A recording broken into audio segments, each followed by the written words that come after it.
In today's video, I'm going to teach you how to edit components in Webflow. If you're new to Webflow or just haven't spent much time with components, don't worry. I'll walk you through it step by step, making it easy to follow and understand. To begin, the first thing you'll want to do is head over to Webflow's website, open your preferred web browser, and navigate to webflow.com. This platform is fantastic for creating custom websites through its visual website builder. Once you're on the home page, take a look around if this is your first time, or dive straight into editing if you're already familiar with Webflow's functionalities. Next, you're going to need to log in to your account.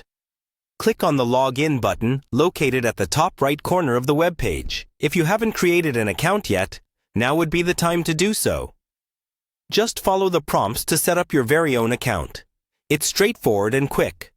Once logged in, you'll be directed to your Webflow dashboard. This is the hub where you can see all of your projects. The dashboard is designed to keep your projects organized and accessible, helping you manage everything in one place efficiently. Look through your list of projects to find the one you want to edit. Now, it's time to delve into a specific project. Click on the project you wish to work on from your dashboard. This will lead you into the Webflow Designer, where the layout of your project comes alive through the editor. The designer view is robust, yet user-friendly, providing you with the necessary tools to modify your site easily and creatively. Once in the designer, locate a component within your project that you want to edit.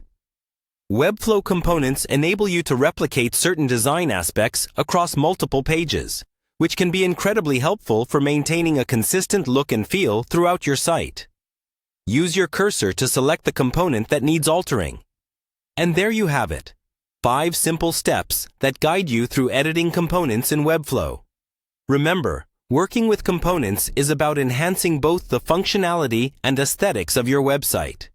Keep practicing these steps, and you'll grow increasingly comfortable with making edits that fit your vision. I hope this tutorial was valuable and gives you the confidence to customize your Webflow components efficiently. Thank you for joining me today, and happy designing!